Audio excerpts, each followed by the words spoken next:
Yes, people, what's happening? Welcome back to the channel and welcome to another live stream and your daily transfer update. Guys, if you're watching over on Chelsea Fan TV, welcome. We're dual streaming for the first time. So hello to all you guys tuning in over there. And I'm delighted to be joined by Chelsea Dodgers. Mate, thank you for coming. Massively appreciate your time. There's plenty of news to get into. Obviously, we've got Kai Havertz to Real Madrid potentially off at the current asking price. Koulibaly and Aubameyang could be the latest players heading out to Saudi Arabia. We've got the latest on Andre Onana. A bid could be going in for 60 million euros at some point this week. As always, there is plenty to get stuck into. But first things first, guys, make sure you run the likes up on both channels. Subscribe to both channels if you haven't done so already. And yeah, let's get this show on the road. First things first, Alex, how you doing, mate? You good? What have you made of everything going on in the transfer market with Chelsea so far? You know, a few days before the window's open, I've seen some people having a bit of a meltdown that no players have really left and no one's come in. But you feeling quite relaxed about things still? Hey, Charlie, thanks for having me on, and thanks for all the listeners as well. Yeah, I mean, I had sort of suspected, I thought things might start slowly in the market. I know today, this is the first time in probably 4 or 5 days where we've had like a big splurge of sort of news coming out. But something Fabrizio Romano sort of said last night stuck in my head is that, you know, for Mauricio Pochettino kind of likes to work in silence. He, you know, said in other words exactly. So I'm hoping that's filtering through to, you know, the board members and Lawrence Stewart and, you know, Paul and Stanley and stuff like that, is that maybe because Chelsea have got such a big job this summer, maybe it's best to keep some things under wraps and then just drip feed out to people. Because you know, you said there's also a bit of a meltdown, but I couldn't imagine they're just sat there in office twiddling their thumbs. That they are probably all very, very busy, but things are just not ready to be released yet, I think.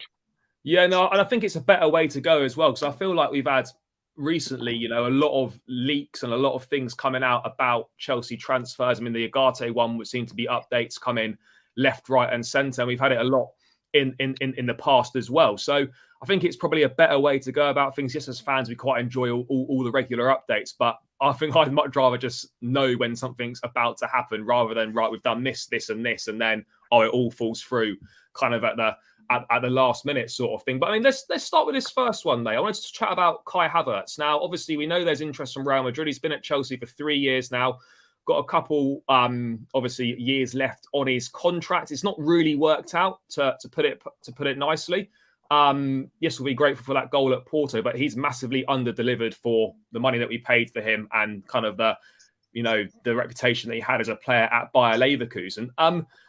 What are your thoughts on Kai Havertz, mate? Do you feel that, you know, this summer it's the right time to cut ties? And what do you make of Chelsea's asking price? Do you think that's too much, or do you just think we're trying our luck at this price point early in the window, and then obviously we will reduce it if there's no takers? Yeah, so the Kai Havertz one's is a bit of a strange one, really, because do you know what? I think if you probably swapped Kai Havertz and Mason Mount's fees around, that would probably suit it better. Because you rightly said, Kai Havertz has got 2 years left in his deal, whereas Mason's got 1. But yet we're asking for 80 for Mason and then 60 for Kai Havertz. So kind of weird how Chelsea have come to that conclusion and evaluations. But I think, I mean, me personally, I've been a little bit underwhelmed with Kai Havertz in terms. I think he's very inconsistent. Do I think there's probably certain things which have contributed to that? Change of managers, positioning, absolutely. However, there are some things, obviously, you know, which he doesn't do correctly, and you know, yeah, I think it's the right time to move on. I mean, if you take away the goal in Porto, then I think the fan base have probably been united in saying that, you know, he's been okay for us, but not good enough.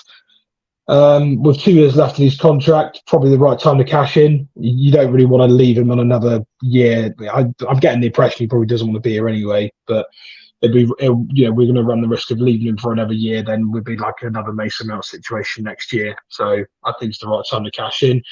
I think Real Madrid I think the fee's okay what Chelsea are asking for. I know a lot of people say online that Chelsea are asking too much, but I mean, if Real Madrid are after Kai Havertz, and they were after him in 2020 when we got him as well. We only got him because Real Madrid were going for a bit of a sticky patch financially, and COVID obviously affected a lot of European clubs, and we were very flush at that time compared to all the others. So if Real Madrid are still interested in him, then he must hold some decent value. And I think Real Madrid are probably trying to take advantage of a situation around Chelsea where they know we need to sell some players. And, I think trying to get him for 40 million with 2 years left of his contract, I think that's a little bit cheap myself. But I don't know what you think, mate. No, I would agree on that. One thing I would say, in which you could slightly flip the argument the other way around, is that obviously we paid 70-odd million pounds for Kai Havertz 3 years ago. His performances have got worse and worse each season, or he's not held his value, and he's certainly not increased it. So you could argue over 3 poor seasons, a reduction of like 20 million quid or 25 million pounds on what we paid for him could potentially seem fair. I understand that the club would want to obviously get as much money as they can for him. As you rightly said, if they're demanding sort of 70+ million pounds for Mason Mount with 1 year left on the contract, then how can Kai Havertz with 2 years left be worth potentially 20 or 30 million pounds more? I get it from that point of view, but he's definitely not held his value. But I think another thing that we're going to see all summer is that teams know we have to sell, so they're going to try and lowball us and go in with low offers, because they know eventually we will sell and we might cave to those demands, or the price will come down. Because right now, asking for this money for Kai Havertz, no problem, because the window's not open yet. We'll kind of see what takers there are, but I don't want us to get to pre-season and this is still not resolved. So Havertz clearly doesn't really want to be here anymore. He's got his mind set on that Madrid move. We just need to get it done, and whether that means it's 50 million quid or it's 45 plus add-ons, whatever it might be, I just think we've got to be in a situation now where we are going to have to accept that we'll get some decent money for some of our better players, but ultimately, when you're carrying out a fire sale like we are at the club right now, some players are going to have to go for a lot less than maybe we would want just to get them off the books and almost kind of start again. I would say, but I mean, are you surprised that it's not worked out for Havertz? Did you expect things to go better? I did, yeah. I mean, he had a sort of a lukewarm season under Lampard. Showed really good flashes in it. Seemed to get a bit better under Tuchel, but he was obviously imperative, like most players were, like you can say, and Mounts and stuff like that, in the way to when we won the Champions League in 2001. And then since then, as you rightfully said, it's there hasn't been an upwards curve for Kai Havertz. It's been slowly going down. I mean, the only thing I would say is in terms of the fee is that he's still at an age where other clubs, and I know he probably won't fulfil that at Chelsea because, again, the last 3 years, maybe the Premier League doesn't suit him. I think in Europe he's been fairly good, but it's Premier League which I've been most disappointed with Kai Havertz in, is that possibly other teams, and his age still, I think he's still only 23 years of age, so that would be a thing. Maybe, clubs like Real Madrid clearly see there is more potential out of him, so maybe he could flourish in another league, but yeah, I think I sort of think on that.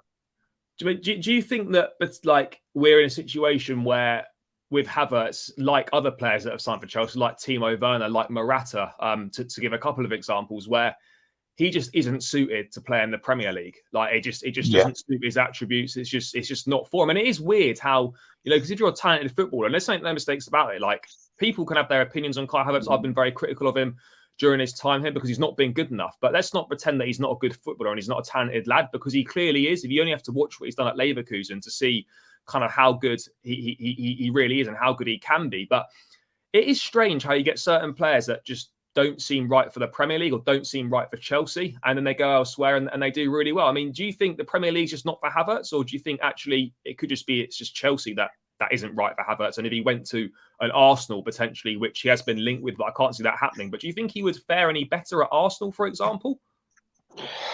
I think maybe Man City and Arsenal might be the exception for Havertz, possibly. They play very, very fluid football. They don't really play too physical. Maybe you could ask Haaland. Obviously, they brought Haaland in at Man City to maybe offer some physical presence, but on the whole, they keep it on the ground and they play around you and play through you. So at Chelsea, again, this season's been terrible football under Potter and Lampard, and then under Tuchel before, the football wasn't too great for a while. We had that purple patch under Tuchel after the Champions League, but then I think it tailed off when Reece and Chile got injured. So Chelsea themselves as a club, we haven't played good football for a while now, and maybe that hasn't helped Kai Havertz at all. He's clearly, he gets called the silky German for a reason. Very, very good touch on the ball, very, very fluid, and I think you might be on the right lines. Maybe Chelsea at the moment doesn't suit him for all the reasons I mentioned.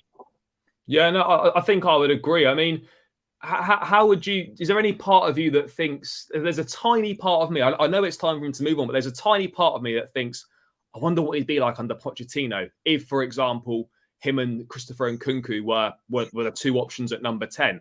Is there any part of you that thinks that, or just think we can't go for another season of thinking, oh, what if with Kai Havertz? We just basically have to, we've got a big enough sample size now and we just have to forget about it? Or is there a part of you that feels, oh, maybe I'd quite like to see him under Pochettino? Yeah, I mean, I would, especially with Felix going back to Atletico and Chelsea not pressing the going forward of that side of it. So I thought on that basis when that news was announced originally, I thought, okay, well, it's going to be Nkunku and Havertz. They'd be competing for that sort of behind the striker slot. So it does surprise me that we're probably going to get rid of Mount, Havertz, and then obviously not purchase Felix. That pretty much just leaves Nkunku behind the striker, and if he gets injured, then I don't know who we're going to play behind there possibly. So it does surprise me that we'd let all three go and not want to keep two out of those four I mentioned. Well, yeah, because it then gives you the situation where we then have to go and buy a number 10 because you're telling me that we go into the season with Nkunku and Gallagher or Nkunku and Chukwuemeka potentially playing as 10s, or do we use Caicedo as a 10 there? Like, you're leaving yourself a little bit short. I'm not saying those guys aren't good footballers, but you wouldn't be happy if you're trying to challenge for the big trophies and get yourself back up the league with, if Nkunku's injured or not playing, then your next option at 10 is a Caicedo or a Chukwuemeka or a Conor Gallagher or something if he hangs about. So we do leave ourselves with a little bit of extra work to do that. I'll be honest, were you expecting there to be interest in Kai Havertz? Because I generally didn't really envisage there being a market for him this summer at all. I mean, based on looking at all the news, I don't know if you probably remember. Do you remember about a year or so ago, there was Man City where Pep Guardiola was a big fan of his. So I think there's always been interest in him, but again, because of the contract at Chelsea and the wages he's on, I don't think anyone sort of wanted to press it. But I think it's come to fruition now where, as you said, he's only got 2 years left and he seemingly is not particularly happy at Chelsea anymore. I don't know if that's confirmed, but I guess you can read body language and stuff like that. And there's probably various moments throughout the season where, he's trudged off and, he's not really been too happy. He doesn't really play with a smiling face anymore, I've noticed as well. Which I guess you'd probably say about a lot of players this year, but it's just something I noticed. Yeah, I mean, I went to a lot of games last season, and there are a number of times where he was one of the players that would just go straight down the tunnel. I know people say, going over to clap the fans, it doesn't really matter that much. It does matter, actually. It's kind of, it shows your attitude. It shows kind of what sort of a character you are. And he was one of a number of players that would regularly just go straight off the pitch when we'd been shit, which was most weeks last season. So look, it's one of those. It's unfortunate. It's not worked out for him, and we have to move on. Do you expect this move to happen this window? Do you think we'll come to some sort of arrangement with Madrid? Possibly. I mean, it might get to a break. But I said this the other day with someone on Twitter and in a space. Chelsea might have these valuations right now. The Mount valuation, the Gallagher Mount valuation of 50 million. They probably will tumble at some point. If clubs and other clubs are failing to meet that, then as you said at the start, Chelsea will have to reevaluate the valuations and do something, because there is nowhere in hell I want to start even pre-season with 40 players there. Because you have to think about all the players coming back from loan. It's going to be like, obscene amount of players. Crazy. So, it's going to be mad. But, just on this point here, do you think, I don't want to say a mistake, but do you feel that we should have kept Felix? Or do you think that actually with Nkunku being that main guy there, Felix is sort of too expensive on wages per se, or too expensive a transfer fee to be a second option in that number 10 role? Or do you think with Havertz potentially going, with Mount potentially going, maybe we could have actually done with keeping him? Yeah, I'd always took the position that I thought we should have tried for another loan with Felix, with hopefully better terms than our 6 month stint where we obviously paid, was it 12 million and then his wages and stuff like that. So it wasn't the best use of money. No, it definitely wasn't. So I was thinking maybe another loan deal with an option to buy, but make sure the option to buy takes into account the fees you paid on the two loans. I never thought. I mean, even when Fabrizio Romano was always saying Chelsea, Chelsea was sitting down with Leicester, they really like him, he really likes them, all that talk. I never envisaged Chelsea paying, 18, 90 million euros for him. I thought, looking at our whole squad and the amount of sort of surgery it needs and all the other goalkeeping positions, striker, for instance, we don't even have a striker. Yeah. And strikers are traditionally in this market are very expensive. Look what we're being quoted for Oshman, for instance, and stuff like that. I never thought that with Nkunku coming in, who we signed for 53 million, we would spend another 90 million on a number 10. I just couldn't see it happening myself. Are you slightly concerned just on that point? Because for me, I'm in two minds about it. Like, we obviously know that a lot of players need to go and need to move on, but do you worry we could be going too far in the other direction in terms of, it seems like the whole midfield and like all the sort of attacking midfield options seem to be up for sale and could be heading on their way out of the club. Like, we could be in a situation where ultimately, at this point in time, the only midfielders that are definitely going to be at the club next season would be Enzo Fernandez, Caicedo, Andre Santos, and Chukwuemeka, and even like a few of those younger ones will probably go out on loan. Because I wouldn't have thought that the idea was to get rid of that many players in that sort of position to then leave us needing to go and buy another number 10, because I don't think a number 10 would have been on any Chelsea fan shopping list this summer. No, definitely not. No, that's what, with Nkunku coming in, I couldn't see that transfer happening with Felix. It does worry me, the turnover, for instance. That's why when people are asking me now, I don't know if you're the same, but I can't predict where we're going to be next season. I mean, no idea. That's what I mean. No one knows, because I would like to see end of August what shape we're in first of all. But in terms of the midfielders, I was very surprised that sort of after when we won the Champions League under Tuchel, under the old ownership, more contract talks weren't done. I mean, we've sort of been forced into this now. Kovacic 1 year left, Mount 1 year left, Kante free agent in the summer. If Jorginho had stayed with us, he would have been free this summer as well. Yeah. So all of our main midfielders are out of service within a space of 0 to a year. So and if you look at what Chelsea are doing, and you sort of read the signals about what the board and Chelsea want to do, they regret the 2022 transfer window in terms of the high wages, like Koulibaly, Aubameyang, and Sterling. They're probably 3 regrets contractually they regret. And then all of the January signings, even Enzo Fernandez's, who was signed for 106 million, I think his wage is only 115, 120 a week. Yeah. Clearly, there is a wage structure coming in, and if the new ownership were to offer Kovacic, Jorginho, and Kante a new contract, those 3 players would probably fall foul of the new wage structure. So that's why I think they're happy to see him go. Not happy to see him go, just not happy to renew and part ways amicably.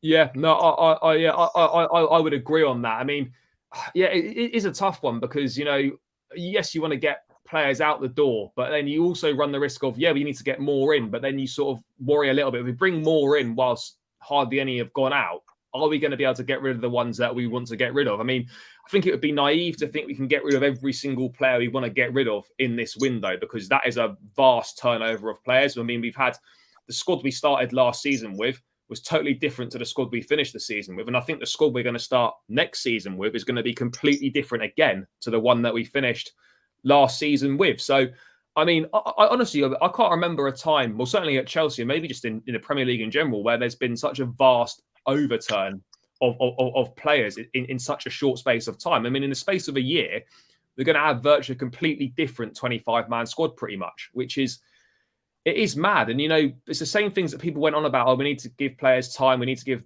manager time. We need these changes are going to take time. Is when we lose a couple of games, it's the same people that are, up in arms. The manager's got to go, all these players are shit. Like, do you think we need to adjust our expectations slightly, sort of as a fan base in general? I'm not saying you personally or myself, but like in general, there are large sections of the fan base that think we're just going to be instantly successful under Pochettino. I just don't think that's going to be the case. 100% agree. I mean, you have to look at the timeline of events about what's happened to our football club, not even just the players. We're talking about us as a club. I think, and I don't know if you feel the same, I feel like as a club, we're still hungover from the government sanctions. Yeah. I just feel like we haven't got over that yet. I don't know what it is, but there's still something lingering over our club. And, with everything that's happened, obviously we just come out with sanctions, new owners. And, again, I suppose, when you take over a business or when everyone does, I mean, the new people want to put their stamp on it. And I think that's one criticism I would definitely lobby at the new owners at Chelsea. They've gone too quickly. And I know the Newcastle is not, it's not a like for like, it's very different circumstances, but they've only changed little things here and there and to make things better on the immediate, and then they're obviously going to assess it and look what's happened to their club this season. They've come in and sort of ripped up the blue. I'm not saying it was the best blueprint by the old owners because we hadn't really competed in the league for 5-6 years. So, I can't really fault that side of it. However, at least we had a good cup team. And I felt, although we needed a revamp as a club, they probably tried to cram everything in 6 to 8 months and it's caused like upheaval. So yeah, I think based on that and, expectations definitely need to be tempered. Because again, we don't know. The January players haven't gelled yet. Some of our 2022 signings haven't gelled yet. Koulibaly, arguably Sterling to some degree, and a few others. And Cucurella as well.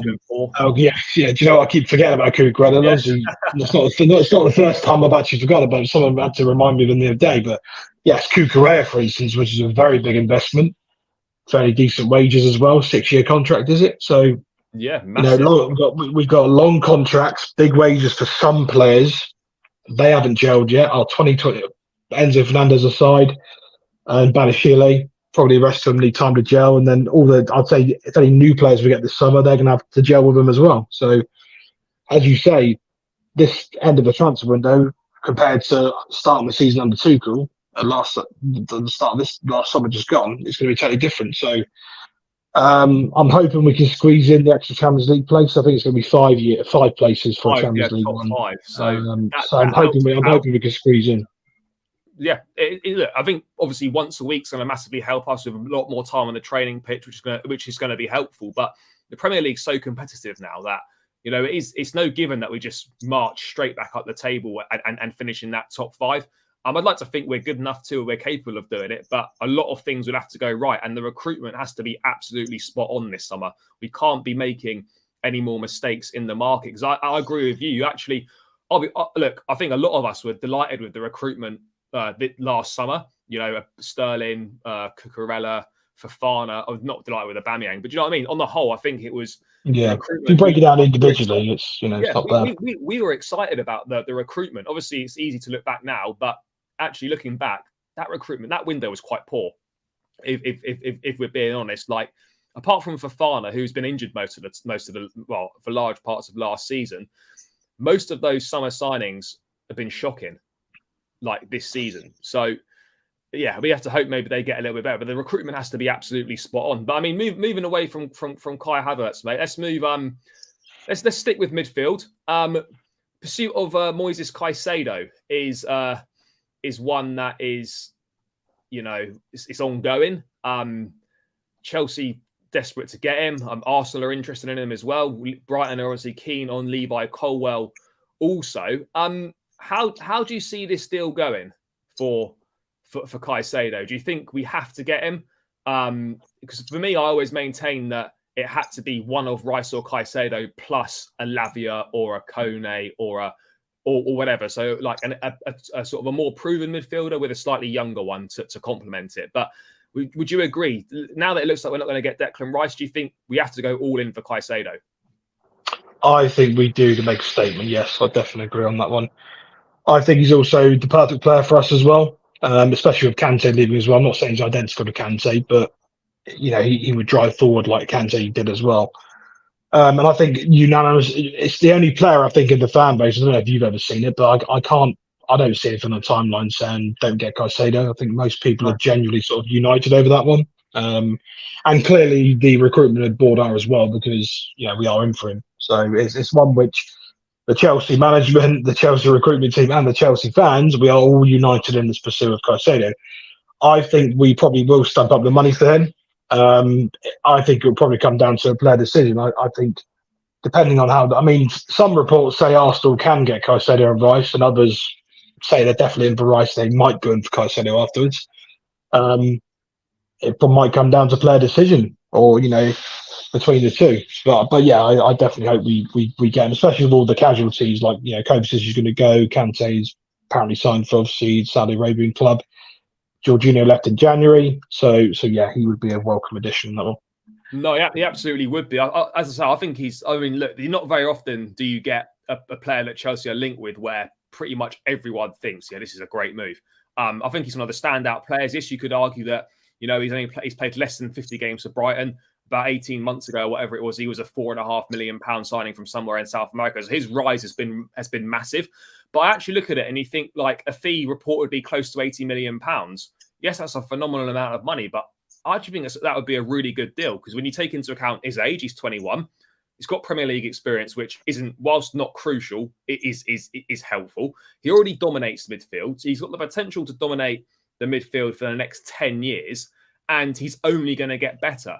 And in this market where, you get sort of average, well, not that kind of average players going for £60 million plus, I'd say £80 million for Caicedo is actually, that would be a phenomenal piece of business for someone who's got such a high ceiling. I mean, do you think 80 million is a fair fee for him? Again, the football fees these days, I mean, I don't think anyone can complain about them, to be honest. I mean, you are right in what you said. I mean, £80 million, what was that even? Maybe, 80 million obviously got you Ronaldo back in the day. It doesn't, a prime Ronaldo in when did he leave? 2009 or 2010? 2009, and he was that transfer. I think the world record transfer. What was it about? 80 million quid or 85? Exactly. So how I think of it is, if a 26-year-old Ronaldo left Man United now, probably 200 million, 250 million, I don't know, something like that, probably. Yeah. Transfer fees get inflated every single summer. That's just a fact. Caicedo maybe years ago might have gone for 50, 55, 60, and now it's obviously inflated even further.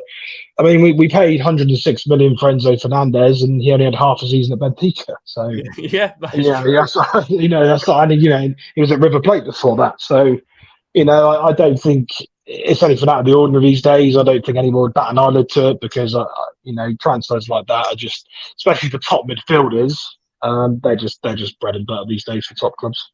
No, they absolutely are. I mean, just on Caicedo, how do you think he'd complement Enzo Fernandez well as a midfield partner? Because obviously the key is for us to find the perfect partner, quote unquote, for Enzo. Maybe one to allow him to play a little bit further up the pitch, maybe to do a little bit less defending. Poch probably go with a 4-2-3-1. We could see a 4-3-3 at times. Do you look at Caicedo as the perfect guy to play alongside Enzo? I think so. And I think you make a key point there. Well, it depends on what Pochettino chooses, whether he goes with the free midfield or sticks to a double pivot. I think Enzo and Caicedo could work. But again, but at the end, the Ugarte thing sort of throws me off a little bit. Maybe they wanted to go 4-3-3 possibly, with obviously Ugarte holding. So, and obviously maybe that's why we'll probably go for Lava as well. So yeah, I think he'd release Enzo further forward, and Enzo needs to go further forward as well, because I said this to someone the other day. We're spending 106 million quid on this guy, and we're not even playing to the best of his ability. He is the player we need to build around. He's a central figure, and if we don't do that, if we surround him with mediocre average players, then what's the point in Enzo being at Chelsea? No, I absolutely agree, mate. And just on another talking point on Caicedo, this one again divides opinion. I mean, I've kind of I'm in two minds on it. But for you, mate, is it absolutely a no-go for Levi Colwell to be involved in any sort of deal whatsoever, whether it's to go on loan, whether it's a permanent deal as part of the Caicedo move? Do you think we just have to cough up the money? Would you be happy to include Colwell in any way, whether that's another loan at Brighton, or do you think, no, we can't be doing that? Again, and this is a scenario where I'll explain my scenario if the player wants to leave and if the player doesn't want to leave. Yeah. If Levi knocks on the door to Pochettino and Chelsea and he says, I had an amazing season at Brighton, we got to Europe, my heart is set on going back there to continue my story with De Zerbi and whatnot, then I would say, okay, you must sign a new 6-year contract and you'll go there for another year, and that's it. That is the only way I'd let him go, is a loan, but he has to sign a new deal. Has to. That's imperative. But in terms of what I personally want, I want Chelsea just to say no and just shut the door, to be honest, because I think especially, and again, I don't want to call it. I mean, some people would call it humiliation, but Graham Potter, Cucurella, Paul and Stanley. Brighton seem to be the club, and it gets sort of bantered by the fans that they're sort of bullying us a little bit, especially with prices and figures and whatnot. Well, I'm Billy Gilmore as well. They got him. Oh, good, yeah. And you know what? I had a chat with someone about the Gilmore thing the other day as well, and because I couldn't remember the fee we let him for. It was 8-9 million. I mean, it was less than 10. It was less than 10 million. Yeah. Yeah. So they got Billy Gilmore off us for cheap. We paid 21 million quid for Graham Potter and his staff. 60 million for Cucurella. Yeah, 60 odd million for Cucurella because we had to pay more to stop Levi Colwell going there permanently as well. Yeah. Which is funny enough because we're having the same chat about Colwell now, which is ironic. So yeah, I think there is a time now is the perfect opportunity to say no, this is how it's going down. Brighton will not get their own way because it does seem like they've got their own way in a few things in terms of especially monetary wise from Chelsea, and I think actually the bids they put in are actually a little bit disrespectful. I think their opening offer was 30 million quid. Yeah, it's a joke. It's a disrespect that from them. It absolutely is. I mean, I've had this conversation with a few people, and I'm kind of split on it as well. But you could argue, and I would probably slightly be in this camp as well, that actually our need for Moises Caicedo is far greater than our need for Levi Colwell. In the fact we've got 5 other centre backs on the books already.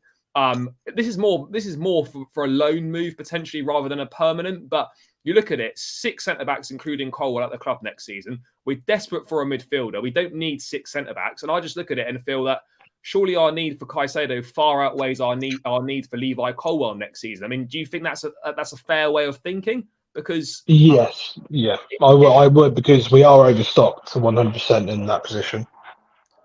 Yeah, no, we absolutely are. But I mean, just on Colwell, whilst we're on it, how often do you see him featuring next season? Because as I said, we've got Koulibaly. Obviously, he might go. We've got Koulibaly, we've got Chalobah, we've got Silva, we've got Badiashile, we've got Fofana, and we've also got Levi Colwell as well as a 6th defender. We're probably going to play a back 4, which means it's going to be Thiago Silva plus one other, probably Wesley Fofana. You'd say would be the first choice pairing next season, or maybe Badiashile. It depends.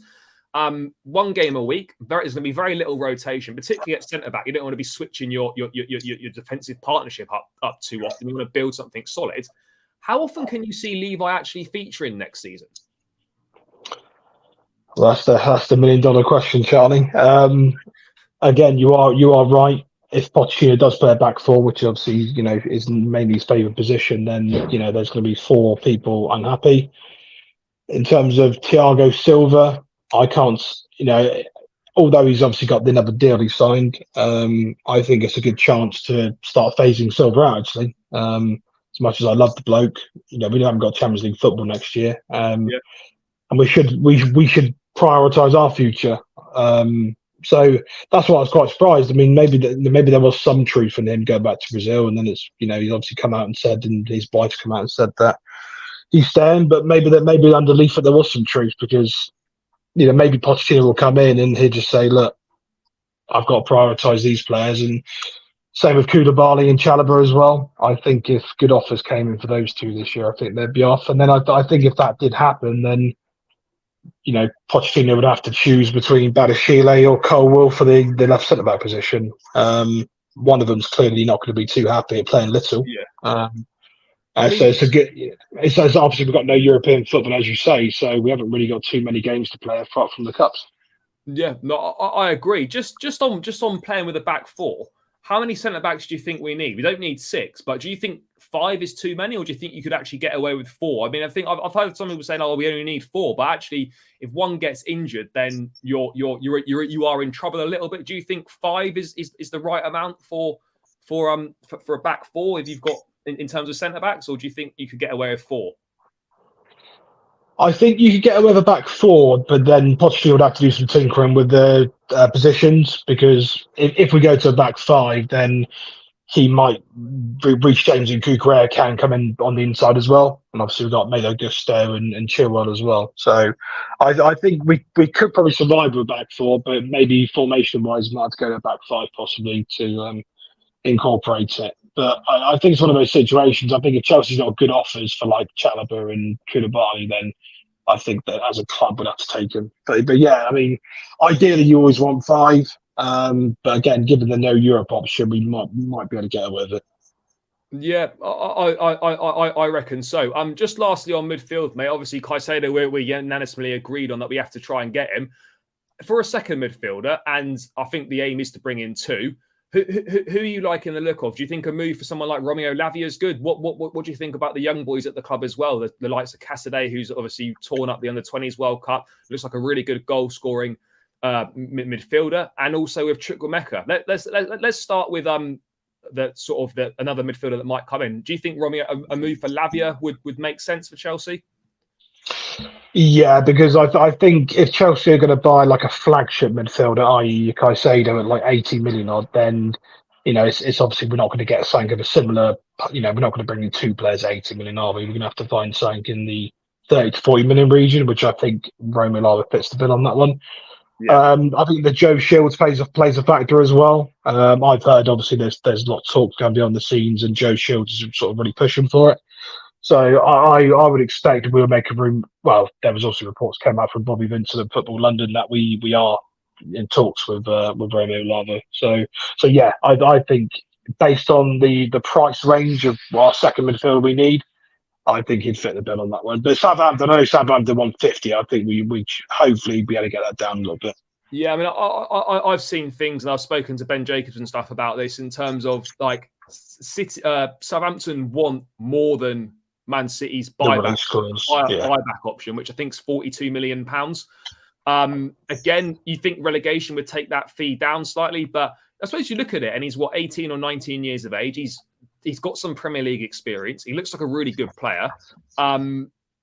Look, 50 million maybe a bit steep, but I wouldn't have thought that £45 million for an 18, 19-year-old midfielder would be a shocking piece of business. But again, let's wait and see. I mean, I can't envisage a situation where he stays at Southampton. I'd be shocked. So I would expect us to make a move for him. But on the other midfielders, mate, what do you think's going to happen with the young lads? Because obviously all three of them, Chukwuemeka, Caicedo, and Santos, aren't all going to feature. So who do you think's going to be part of the plans, and who do you think's going to move on? Obviously, Nazar Cancelo reporting that Cesare Caicedo is currently more likely to go out on loan next season. Pochettino will decide whether to include him in the first team squad for pre-season, with Chelsea boss set to split his squad into two groups. Just on Caicedo, what are your thoughts on him, and what do you think is going to be best for his development next season? I think a higher quality loan would suit him best. So, maybe hopefully maybe Leicester, Southampton, one of the sort of those clubs going down would hopefully pick him up. Obviously played at Reading, which was obviously I think they got relegated in the end. They did, didn't they? Yeah, they went down to League One. Yeah. Yeah. So he's played in for 6 months, played in a relegation championship side, and obviously he is growing in stature. I.e., what we've just seen of him the last 2 weeks or so. So yeah, hopefully a better quality loan will do. I think he's still a bit raw. I mean, he's definitely got an eye for goal, which I think Chelsea do miss in midfield. But what sort of worries me about not just Caicedo, all of the young lads, is I don't really want another situation which happened to Carney last year. Yeah, Chelsea really dropped the ball last year. When he came in under Tuchel, he was promised minutes. Obviously, Tuchel got sacked 7-8 games in, and then I think he had paltry minutes, all season, Carney. And then I think he also got loan offers in January. Then I heard that Graham Potter turned those down. So and he's still sat on the bench for most of the season. Yeah, so, I mean, exactly. It really annoyed me when we kept him back from the group stage of the Under-20 World Cup. And all right, yes, he played against United and he was good, but I was fuming because I was at the Etihad and he sat on the bench for 80 minutes against Man City reserves for no reason whatsoever. I think the club have treated him really badly this season. He's played nowhere near as many minutes as he should have done, and I think he's got every right to feel quite pissed off with how he's been treated at Chelsea, because I don't think there's any fans that wouldn't agree that he should have played more minutes. And actually, every time that he's played, he's actually done pretty well for us. I don't really look at Chukwuemeka and think he's had a bad game in a Chelsea shirt. I mean, there's not many, but he has done well. No, I definitely agree on that one. He should have played more, especially with the dross that we were seeing from certain players. Certain players kept getting picked all the time, and they just weren't on form and doing anything. So I think especially with Andre Santos in the mix as well with those three players. It wouldn't surprise me if all three of them went on loan, unless Chelsea have a disaster in the market and then we don't land, say, those two midfield options we want. And it depends if you keep Conor Gallagher as well, of course. Yeah. Obviously, if Conor Gallagher goes as well as Mount does, say both Mount and Gallagher go, then I could definitely see Pochettino having a look for those three players and then maybe pick them. And there was the Andre Santos. Pochettino did, I think, in his considered to come out and say that Pochettino was going to evaluate him last week as well. So I think the same will apply to all those three players. I think Pochettino and his team will have a look at all those three players, see where they are maturity-wise and whether they'll be ready for the Premier League step up. Because all three of them, from when they played, the Premier League will be a big step up in class. So it depends on whether Poch thinks either one of those or two of those or three of them are ready. It wouldn't surprise me if he maybe evaluates them, and if they're not ready, then I expect all three to go on loan.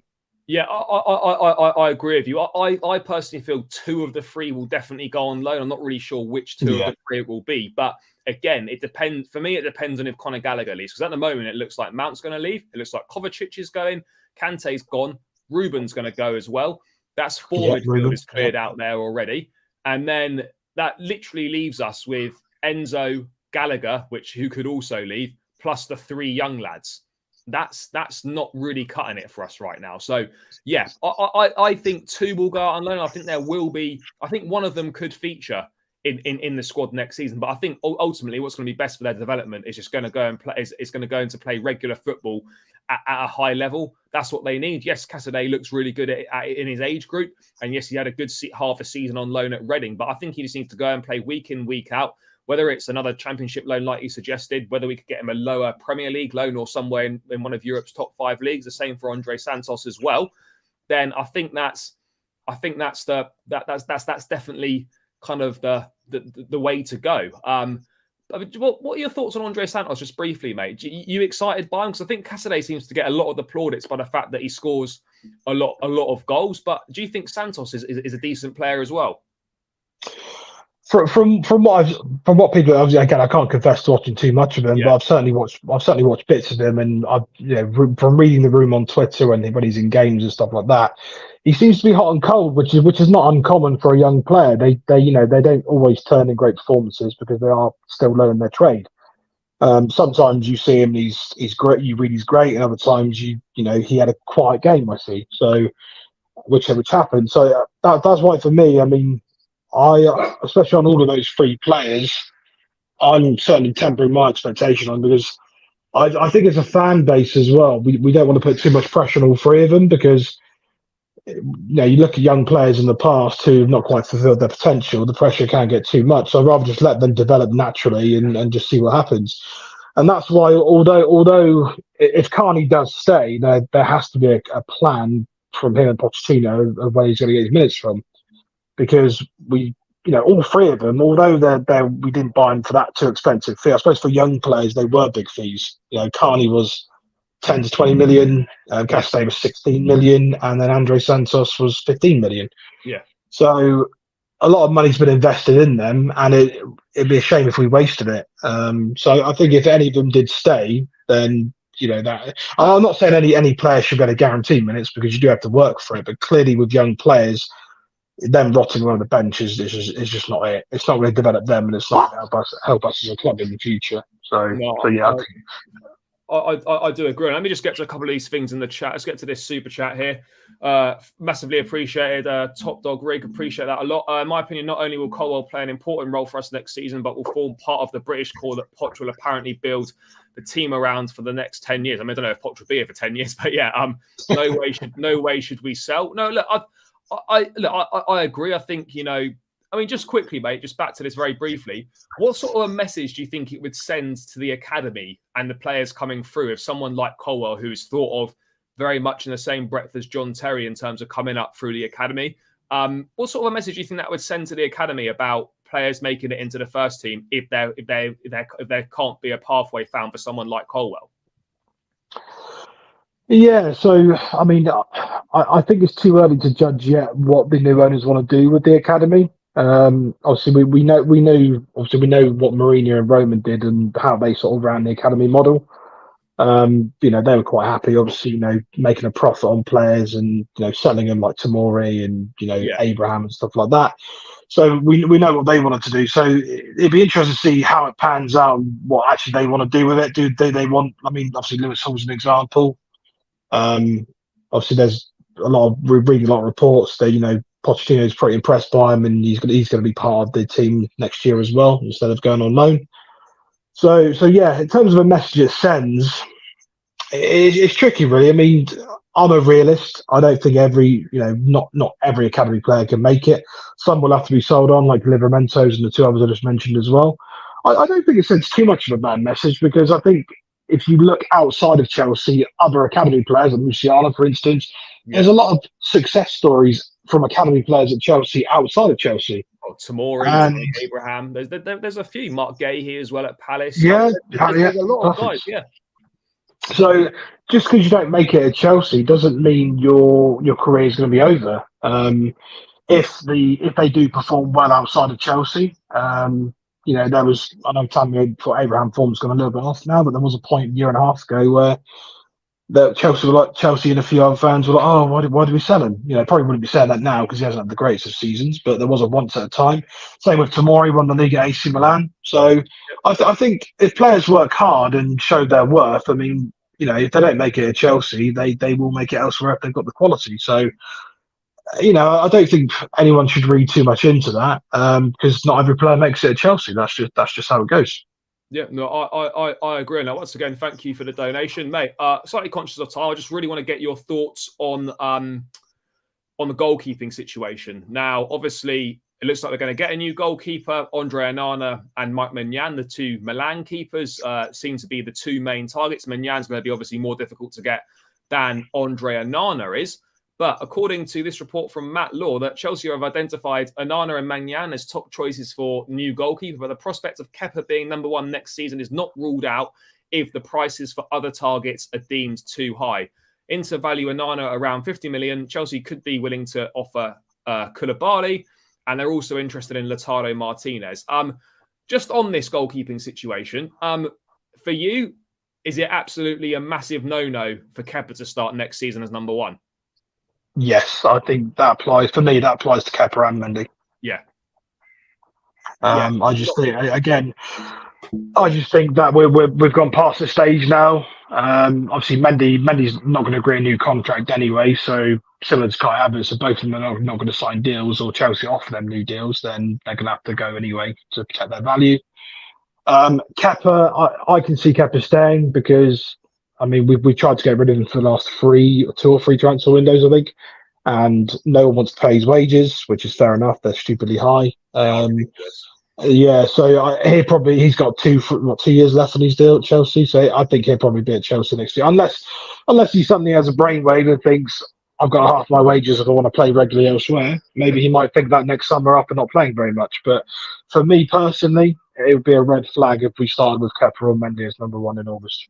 I mean, I hope that's not the case. I think Mendy will definitely go. I mean, I don't have an issue with Kepa being number 2 next season. I think we're going to struggle to get rid of him based on his wages and how many years are still left on the contracts. In terms of the new keeper coming in, what are your thoughts on that situation? For me, I'm a massive Mike Maignan fan. He'd be my number one choice. I think that's going to be difficult to get over the line with Milan. Obviously, with them firing Paolo Maldini and the other directors, that supposedly upset a few of the more senior players, Maignan being one of those. Reportedly £80 million to try and get him through the door is a lot of money for a goalkeeper. Onana at £50 million, potentially much more gettable. We could probably include players as well in that deal.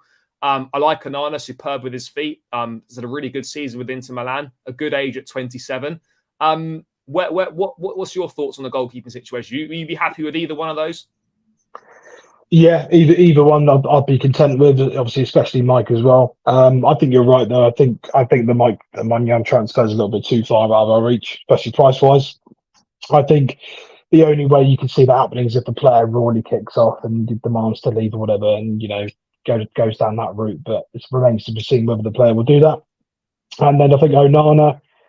I mean, Inter Milan. I read an article the other day which still says obviously Inter Milan are still in financial trouble quite a bit. Yeah. So I think that makes sense. They will probably be willing sellers and we'll be willing buyers. So I think it's getting to the stage now where more and more noise is coming out from the Onana thing. But I'll be surprised if we don't get him. Do you think he'd be a good fit for us? Do you think, because I look at the goalkeeping situation and we've been blessed over the years, obviously having Cech and Kudicini, then Cech and Courtois, and then to an extent when Mendy was playing really well, him and obviously Kepa, not too, obviously nowhere near as good as the previous keepers we've had, but not terrible options. Do you think Onana firstly represents a huge upgrade on what we've already got in goal? I mean, I'd say based on Mendy, because I mean his form for whatever reason, I don't, that'd be a good case study one day of what happened to Edouard Mendy. But yeah, I think I mean the drop off is cataclysmic, to be honest. From the form he was in to what he is, and even when he came back in for that game of the bridge, was it who did he play at home? He came back in after. He came back for one game. It was against it was against Forest, and he was shocking. Oh, it was yeah. 2-2 draw, and I think he was at fault for pretty much both goals. He was awful. Yeah, so you've gone down the road with Mendy of leaving them out and giving them a break, and then him come back in. He's still the same. So I can't see that would be recovered anymore. I'd say Onana would 100% be a massive upgrade on Mendy, and I think he'd be an upgrade on Kepa. Obviously, Kepa's has certain good qualities, but I mean I think it's probably pretty well known if you stick one in the top corner, Kepa's not really getting that. So. That's been proven over the years. I think he'd fit in well, especially what you said, his distribution as well. I think he'd fit into the Pochettino style as well. And he seems a bit of a leader as well. I haven't seen obviously too much of him, but I've seen certain clips of him, and I think Chelsea are crying out for leaders. And I think the age bracket, 27 years of age, goalkeepers normally hit their prime at that sort of age for goalkeepers. And I think Chelsea need that potential leadership as well. So. Yeah, I think Chelsea are probably trying to negotiate a little bit lower, but I can see it happening. Would you be happy to involve potentially someone like Koulibaly in the deal, or Edouard Mendy potentially as a goalkeeper going the other way, maybe? I mean, my hope is that at some point, Todd seems to have tried, since he's been here, has tried to get a swap deal or a player plus money deal to happen. Surely this summer, with the amount of players we need to get rid of, it could happen. Do you think we could involve players in the deal, whether that's Romelu Lukaku potentially on loan for another season as part of that deal? Do you think we're in a good negotiating position, aren't we, for this deal? Yeah, I think based on the sort of financial side of it, I don't think Inter Milan would entertain players or player exchanges. I think there'd probably be separate deals, and maybe there'd be discounts in other deals and stuff. But I think Inter Milan, similar to when we brought Lukaku a few years ago. Do you remember that time where there was rumours of stuff, players, but it would end up being 97 million pure cash in the end. I think 2 years on, Inter's finances are still terrible. I can't see a player exchange happening on that one. I think it'll be cash only. But obviously, we need to try and find a home for Koulibaly. Hopefully, Juventus, Napoli, or the Milan clubs can come to our rescue on that one. But I think there'll be separate deals on that one. But maybe they're both influence each other. So if we're talking to Inter Milan about Lukaku and of course Onana, then other players will probably get mentioned as well. Yeah, well, obviously there's Lautaro Martinez as well, who we are potentially linked with. Onana is 27. Just briefly, mate, last thing before I let you go, so you've been very generous with your time. What are your thoughts on Lautaro Martinez? It seems to me that he's emerging as the main centre forward target, or the one that Pochettino seems to be the biggest fan of. I mean, I wasn't that impressed with him in the Champions League final, but ultimately you can't judge him on one game. I think he's had 2 decent seasons in Italy, back-to-back 25-plus goal seasons in all competitions. Yes, he's predominantly played in the front two because that's how Inter have played. I'm of the thought that if Pochettino wants him and thinks he can make it work with his system, and he's the guy that is the right guy for him, then Let's try and get it done. But from your personal point of view, how do you view a move for Lautaro? Do you think it's right for Chelsea? Do you think he's the right fit for us? Again, I've not seen much of him playing up front on his own, because he certainly won't play in a two. Yeah, no, I agree. I mean, he started the other night with Edin Dzeko, for instance, so he definitely favours playing there too. And I mean, we might fall into the same trap with Timo Werner. We tried when we purchased Timo Werner, we played him as a lone striker a lot of the time. And like he tends to play off a striker, so I think we might fall into that trap again with that one. So yeah, obviously, you know, it's one of those things. You know, people always say, you know, you got to back the manager on what the manager wants. So I suppose if Pochettino wants him, then obviously you're going to have to back the move. But based on as fans of what we can see so far, I wasn't too impressed with him the other night either. In the Champions League final, I thought he was quite flimsy and quite easily shoved off the ball. And does that bode well for the Premier League, which is a very physical league, and defenders will not give you a moment's peace. There's no, you know, there won't be too much space for you to turn. And I think he found that an issue against Man City. You know, as soon as he got the ball, they were on him like a flash.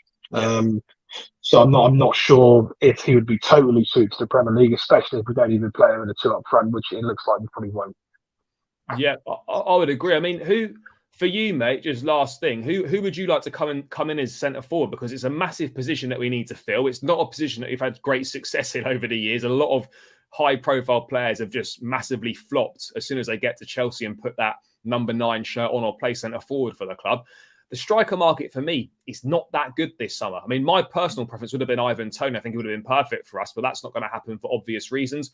Osimhen is a huge gamble at the amount of money being asked for him. Plus, can we beat off competition from some of Europe's biggest clubs with no European football? Possibly not. Then you're looking at Dusan Vlahovic, who's already been linked with the youngster Rasmus Højlund at Atalanta.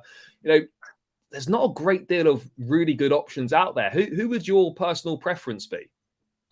Mine would have been Ivan Toney. I think we probably could have negotiated a deal with Brighton Brentford. I think it was 50 million quid. They were sort of touted for Ivan Toney. So, which again, that might seem expensive, but compared to 140 million pound Osimhen, that's obviously quite cheap. I thought Toney would have been perfect for us because of where we are as a club right now.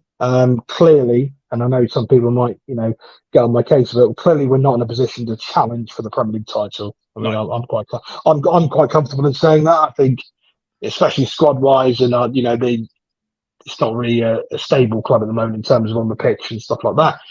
You know, we're probably not close to challenging, I don't think. Whereas I think Ivan Toney would have probably secured us Champions League football, but maybe a little bit off challenging for the title.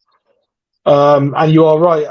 You know, depending on our player sales, it really wouldn't surprise me, and it would seem a very Chelsea thing to do under this new ownership, just to pay for Osimhen.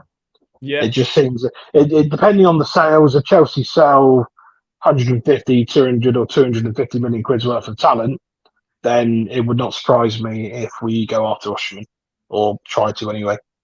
Yeah, I just have a massive, well, sort of, traumatic. It's the fee, isn't it? I'm scared as well. I mean, I would obviously be excited if he came in, but in the back of my mind, and probably every Chelsea fan's mind, they'd be like, right, we've been through this many times with strikers.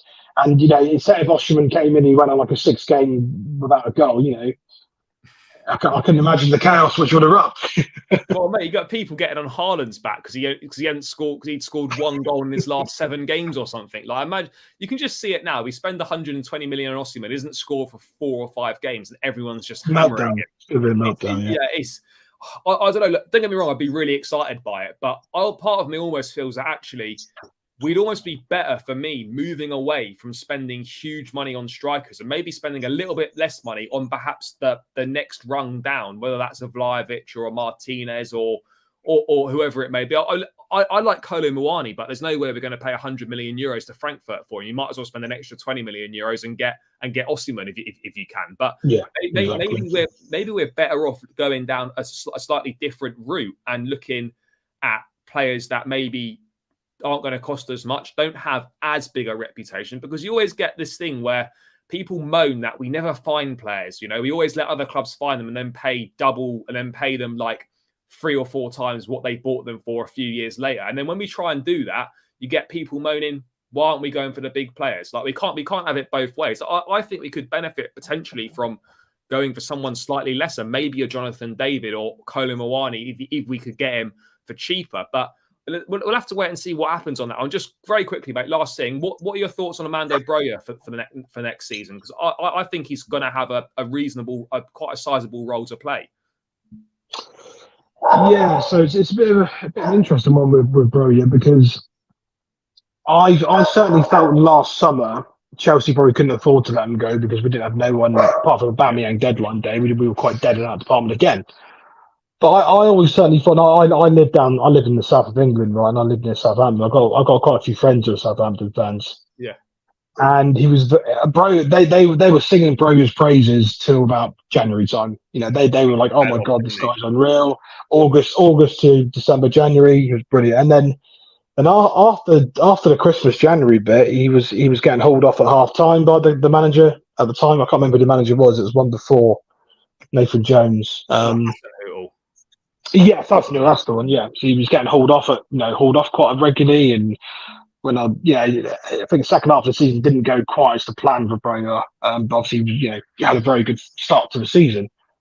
I always thought maybe a step up loan would have been good for him initially, because again, it's about shunting development, and especially with him coming back off an injury now. I think the main thing for him in his career after such a long big injury, if we buy a new top class striker, there's no European football. I mean, Chelsea are in a bit of pickle with Broja, because I wouldn't want to see him rotting on the bench and not getting much minutes this season. But at the same time, we do need a striker on the bench to come in if our main striker, who we say buy, needs a rest. Yeah, and I don't think Onana is going to be the answer to be a second choice either. No, definitely not. He's way too raw still. 100%. I mean, again, I get asked this question quite a bit because a lot of people didn't know, but you probably know that he got demoted. He was in the senior squad, and then I think he got downgraded because I think in training he wasn't. What I heard anyway, he wasn't showing the levels of the senior team, which is concerning. Obviously, we saw it. We saw him against Man City, and he had flashes. But I think he's looked quite good in the games he's played. In fairness to him, that's the weird thing. Yeah, I thought he was good against Fulham as well. That game he started against Fulham, I thought it was really harsh that he was subbed off at half time. Was it the one? I think he was Southampton at home as well, where he came on as a sub and he looked sort of quite lively as well. We lost the one where we lost 1-0 and it was terrible, but I think he came on and offered a spark anyway. So yeah. He's weird because he's done all right in certain instances, but then he's kind of found himself out of favour. He's definitely not going to be the number 2, but it is going to be fascinating to see what happens. But yeah, Alex, I'm going to carry on for a little bit. Just got a few more things I want to go through, but I know you've been very generous of your time, so you've got about an hour. So, mate, a massive, massive thank you. I really appreciate you coming on. If people sort of under a rock don't know where you are, don't know where to find your stuff, where is the best place for them to check out what you do? No worries, mate. Again, thank you for having me on as well, and thank you for all listeners as well. But yeah, I'm just literally on Twitter, mate. I don't do anything on YouTube typically, apart from appear on a few people's channels. But yeah, just at the Blue Dodger, Chelsea Dodgers. That's it on Twitter. Perfect, guys. I'll link that in the description below. Make sure you give him a follow. Loads of great content on there. Mate, once again, thank you so much for your time. We'll definitely try and do this again at some point further down the line in the transfer window. But, mate, enjoy the rest of your night. Thank you so much for your time. Massively appreciate it. You're welcome. Have a good night, guys. See you later. Bye-bye. Top man, mate. Cheers. Right, guys. A few more things that I would like to get through. Massive thank you to Alex for all his great insight and a really great chat there. Make sure you do follow him on Twitter. It'll be linked in the description. So go and give him a follow, people. But yeah, guys, I've got a few more things that I would like to get through. By the way, people, let's keep smashing the likes on here, particularly on my channel as well. Only 40 likes and there's 83 of us locked in. So make sure we keep smashing those likes. Let's get the likes up and subscribe to both channels as well, people. If you haven't subscribed to my channel, you haven't subscribed to Chelsea Fan TV, make sure you do so. I'm going to put the links to both channels in the chat now. So if you're tuning in and you're not subscribed to either one of these channels, make sure you subscribe. So I'm just putting those links in there again now, guys, for you to click on and subscribe to both channels. Show both channels some support, people. That would be greatly appreciated, guys. And as I said, keep running the likes up. We haven't got anywhere near enough likes on both channels. There's 161 of us locked in across the 2 channels at the moment, people. So make sure we keep hitting the likes and make sure we subscribe to both channels. But yeah, let's move away from goalkeepers and centre forwards. There's just a couple of other bits that I wanted to go through. And that was the latest on Kalidou Koulibaly as well. And I was going to talk about Mudryk to round out. According to Get French Football News, who are pretty reliable, Saudi Arabia's public investment fund have approached Chelsea defender Kalidou Koulibaly, who is open to talks. They would like him to join Al Ittihad, but would allow him to join whichever Saudi side he wanted. Now, I think we can both be in agreement here that a move away from Stamford Bridge for Koulibaly, despite only being here for a season, is probably going to be best for both parties. I don't see him playing regularly next season. He certainly doesn't get ahead of Badiashile. You could argue he doesn't get ahead of Levi Colwell. And then, you know, at 33 years of age, how much more potential has he got to improve? You probably say that is going to be your lot with Koulibaly at that point. Again, 200 grand a week wages. He's not done particularly well, in my opinion. Yes, he's had flashes here and there, but he's not been the best. I don't know what the price would be for Koulibaly. We paid, I think, 33 million quid for him last summer. And at the time, I think all of us were thinking, wow, that's a phenomenal deal. Koulibaly, what a player, because Napoli are so difficult to negotiate with. De Laurentiis is really hard to get a good deal with. But we managed to get him for 33 million pounds. Of people like myself included, really, really excited by this deal.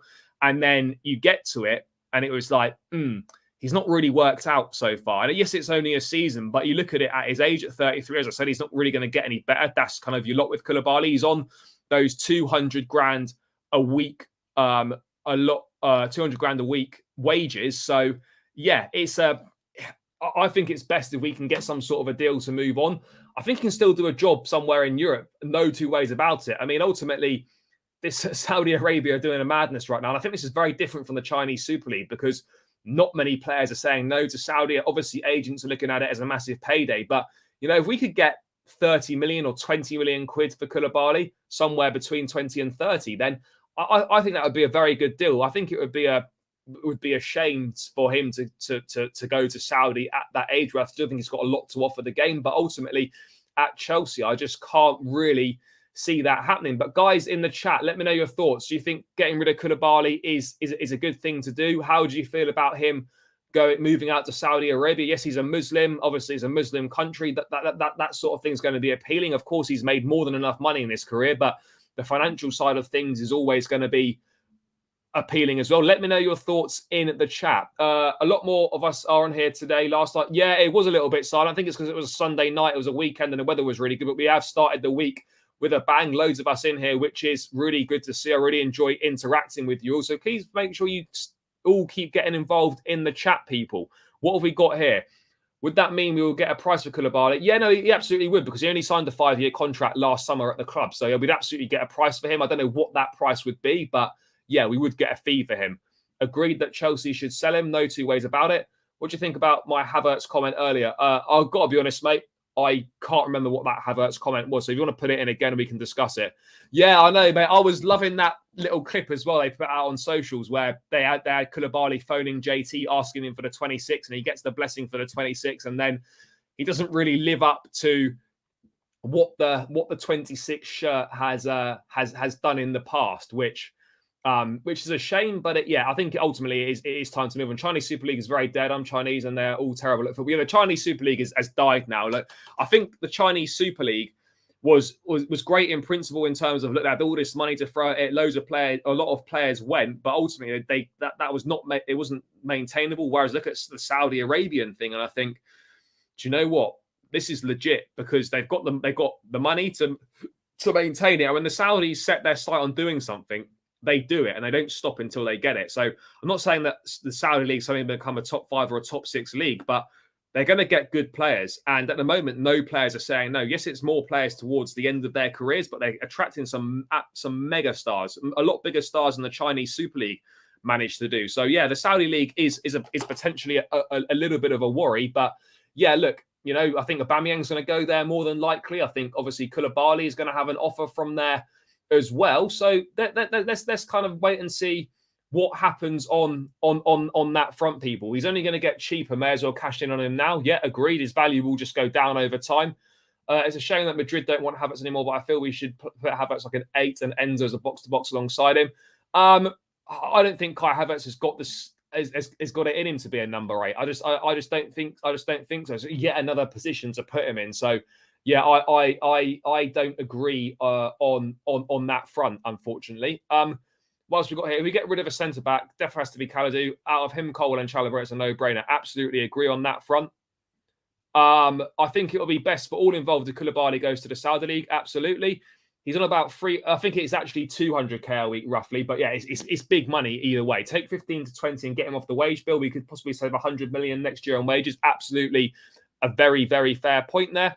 Just free wages if Koulibaly goes. Yeah, for sure. Mbappe, bomb. PSG in the mud. Oh, have we done a madness? Have we put a cheeky bid in? I don't think we have, but what's this? Kylian Mbappe has written to PSG to tell them he won't extend his contract by 1 year to 2025. That means his contract runs out next summer. PSG will not let him leave for nothing, so he could be sold this summer. Wow. There we go. Mbappe's seen the light. He knows, mate. He knows that he's got to get out of PSG. And after they did us dirty over Ugarte, it's great to see them in the mud. I'm sure they knew this was coming, but yeah, you know, it is what it is. Mbappe leaving PSG is one of the worst kept secrets. That will eventually happen, despite whatever they do to try and keep him. If we do keep Havertz, Poch needs lots of experimenting to do. Yeah, I don't think we really got the time to experiment. That's the problem, though. Yeah, I think Ukraine won 3-2, did they? I'm pretty sure Havertz scored. Shock. That is a bit of a shock, actually. And I think Mudryk scored as well, although it went down as a Rudiger own goal. But I think he played pretty well. PSG projects in the mud. That's what they get for being pricks. Yep, they can go fuck themselves. Fuck PSG. But big up to my guy Parisian Londoner, though. He's a good guy. What else have we got going on here? Let's move away from this Saudi stuff. Let's talk about Mykhailo Mudryk then to round this out, people. Let me just bring it up on the screen now. Mudryk saying that he would be prepared to play. Oh, it finishes 3-3. Mykhailo Mudryk has made himself available for the Ukraine under-21s. He believes playing in the European Championships this summer could help him recapture some form. Pochettino understood to be impressed. And obviously Chelsea may try to sell Callum Hudson-Odoi. I mean, I think we have to sell Callum Hudson-Odoi. I don't think there's any way he plays a part next season unless it's as a fourth choice winger, which I don't really think is going to happen. But yeah, look, guys, let me know your thoughts on Mudryk making himself available for the under-21s European Championships to try and play himself back into some form. One thing I've been massively impressed with Mudryk is his attitude and his work rate and his desire. You know, he's never one to shy away from anything. He works so hard. He's always doing extra work in the gym. He's doing extra work on the training pitch. And the fact that he'd be prepared to go and play in the under-21s when he is firmly part of the senior side, just to try and play himself into some form, maybe try and get his confidence up. That's something that I really, really admire about him. You know, it's something special from him there. Doesn't have to do that. But ultimately, I think he's realised the situation that, you know, he's not done as well as he would have liked to have done. I don't think he's done as well as many of us would have potentially expected him to do. So I think by going to play at the under-21s, you'd like to think that, you know, being a slightly more established player, he's going to do really well there, potentially. You know, maybe he could sort of light up that tournament. But I think it makes sense. I do think it makes sense. I think he's a top player. I do really like him. I think there's a lot of potential there. Yes, he's raw. There's still ability there. Yeah, I'm excited by Mudryk for next season. I think this could be a really smart move from him to go and play in those under-21 championships, get more experience, and just try and play himself into a little bit of form before, obviously, the season restarts again. Again, he doesn't have to worry about sort of having too much of a break because he's not played an awful lot of football. When he joined Chelsea, he hadn't played since November because the Ukrainian league was suspended. He's not played an awful lot for Chelsea either. So, yeah, I think this makes sense, and it would be a good thing. I can absolutely see why Pochettino would be impressed with that attitude. And I think that this sort of attitude is one that is going to go down well with the Chelsea fans and is one that could certainly endear him to the fans as well. There's no two ways about it on that front. But, I mean, guys, what are your thoughts on Mudryk? Are you excited to see him next season? I think it's going to be a big year for him next season. It is going to be massive. There's no two ways about it at all. But yeah, I think under Pochettino, it's going to be exciting. I think he can develop really well. So I mean, yeah, I think there's a lot of potential there, but next season is going to be important for him. He needs to hit the ground running. He needs to obviously start. He needs to get his first goal for the club, contribute with maybe 8 to 10 goals next season in the league, if possible. That would be a good start. You know, play regularly. I think it's really key when you're a young player. You need to get regular starts. You need to run a regular starts just to see kind of how he gets on and whatnot, and help develop his game. Yes, young players are going to make mistakes, but they need to have that trust. They need to have that confidence from the manager that, you know, everything is going to be all right. The news around Rice is that it looks like it's going to go to Arsenal again. That's not done. That's not done or anything. They're believed to be leading the race. Obviously, Bayern Munich are also interested in the player, but I think the preference reportedly is for him to stay in England. Unfortunately, Arsenal do seem to be leading that race. As I said, it's believed it's going to cost around £92 million to get him. Chelsea, for some reason, don't seem to really be in the race with Declan Rice at all. But I'd love us to try and put a deal together on the table and just chance our luck, see what the player's saying, see what happens in that perspective. But the news around Rice is that he will more than likely leave West Ham this summer, and Arsenal are in the driving seat. But I'd love us to try and put a hijack in, like we did with Mudryk, on Declan Rice, if we can somehow convince the player to join us, which admittedly is going to be quite difficult. By the way, guys, keep smashing the likes. We'd really appreciate us if we could get the likes up. Only 46 likes on my channel at the moment. Let's get that to at least 50, maybe 60 if possible. There's still 70 of us locked in on my channel, and there's 147 of us locked in total. So guys, let's run those likes up. Really important to run the likes up. And if you haven't subscribed to either channel as well, like I said earlier, make sure you subscribe to both channels as well. We'd appreciate the support on Chelsea Fan TV, and I would also massively appreciate your support on this channel as well for the first dual stream that I've done. So yeah, guys, as well, give me some feedback in the chat. Have you enjoyed the dual stream? I know obviously Jem does the dual streaming as well, but yeah, what have your thoughts been? Have you enjoyed it? Do you like it? Let me know your thoughts in the chat, guys, on the dual stream with myself. Been interested to hear your thoughts. Looking forward to Mudryk under Poch. Absolutely. What would your front three as we have Mudryk? What would your front three? Is that going to be? What would your front three be as we have Mudryk, Sterling, Broja, and Madueke? For me, I'd go Mudryk, Madueke, and Broja. But obviously, we're going to sign a forward, so Mudryk, Madueke, and whoever the centre forward is that we bring in would be the one. Rice chose the wrong club. Well, if he goes to Arsenal, I would agree that he would have chosen the wrong club. Absolutely. Yeah, it will be pretty sickening to see Declan Rice in an Arsenal shirt. There's no two ways about it. I for one don't really understand why he would make that move. But yeah, it is what it is. What about Neymar? Is it a possibility or just a crazy idea? I think it's just a crazy idea. Of course, PSG are looking to get rid of Neymar. You know, a consortium from the Saudi Public Investment Fund did fly to Paris on Friday to sound out Neymar over a potential move to Saudi. I think it's clear that PSG would be more than happy to sell the player. They'd be looking for an offer for him. I don't know how much they'd be looking to get for him. But as always, the stumbling block for Neymar is, of course, the wages are absolutely ridiculous. You know, he's on 600 odd grand a week, I think, at PSG at the moment. He'd have to take a massive pay cut. And he gets linked with Chelsea because not many clubs can afford Neymar. Chelsea are one of those clubs. And then back in February, when Todd Boehly met the PSG president Nasser El Khalifi in Paris, they obviously had a discussion about things in general. Neymar was part of that, was one topic of discussion there. And now we seem to get linked with him quite often. But I've said many times that, you know, it's not worth bringing Neymar to Stamford Bridge. Yes, from a marketing perspective, it'd be great. Yes, we'd sell a lot of shirts and whatnot. And don't get me wrong, I'd love to sit here and with a Neymar shirt on my back. He's iconic. But ultimately, from a footballing perspective and from a financials perspective, it doesn't make any sense for Chelsea to be doing that. Chelsea fanatic, big up my guy. Onana went to Inter for free last summer. Why didn't they pursue him then? I don't really know. No, look, I think that's a bit harsh. To be honest, though, look, the circumstances last summer were very difficult. You know, we didn't literally just come in from a takeover. It was rushed through, and we were on the back foot, and we had to act quickly and obviously get things done. But yeah, look, Onana, I think, would be a good signing for us. Neymar, just a marketing move. Yeah, absolutely. in truth, the way Arsenal play, Rice would be perfect club for him. I mean, let's hope it doesn't happen. Is a Havertz for Tchouaméni trade proposition? Absolutely out of the realm of reality. No way is that going to happen at all. Enjoy the stream. Yeah, no, appreciate it, mate. I'll be here every day on my channel. Dual streams, could be every day as well, potentially. If I'm allowed.